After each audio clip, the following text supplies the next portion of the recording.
ভাই স্কুলে পড়াশোনা করতে করতে না পাগল হয়ে আছি। না পারছি ঠিক মতো খেতে, না পারছি ঘুমাতে, না পারছি হাঁটতে, না পারছি ফুটতে পর্যন্ত। ভাই সত্যি বলতে এখন বুঝতে পারছি স্কুলের পড়াশোনার মতো কোনো পড়াশোনায় চাপ হয় না। তোদের তো একটা বছর পাস ভাই পুরো সিলেবাস কমপ্লিট করার জন্য, সারা বছর কিছু পড়বি না, লাস্টে গিয়ে হতাবি যে আমার এই পড়া ওই পড়া। কলেজে ওঠ না, যখন 6 মাসের তোদের যেটা পড়া না সেটা তার ডবল পড়া, যখন 6 মাসের বলে কলেজ 4 মাসে পরীক্ষা নেবে তখন বুঝবি চাপ কাকে বলে।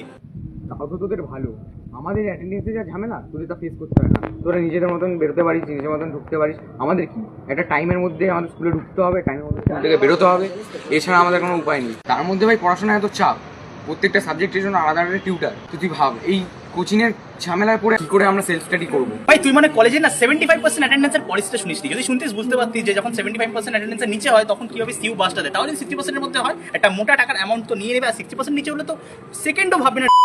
ঠিক আছে, তো এই জন্য বলছি কলেজের ব্যাপারে একটু ভালো করে খোঁজ খবর নিয়ে বাসটা তারপর খাস না কলেজে। তোরাও তো কলেজে যাবি, তখন বুঝতে পারছি কিরকম বাম্বু কলেজ ঢোকাতে পারে তোদের পেছন। তাও তো তোদের ভালো, কলেজে না সাবজেক্ট ঝামেলাটা তোদের স্কুলে অন্তত নেই। তো স্কুলে 3টে থেকে 4টে সাবজেক্টে পাস করলেও মাঝে মাঝে উড়িতে 2টো সাবজেক্ট 3টে থেকে তো কোনো প্রশ্নই হয়নি, ইজিলি প্রমোট করে দেয়।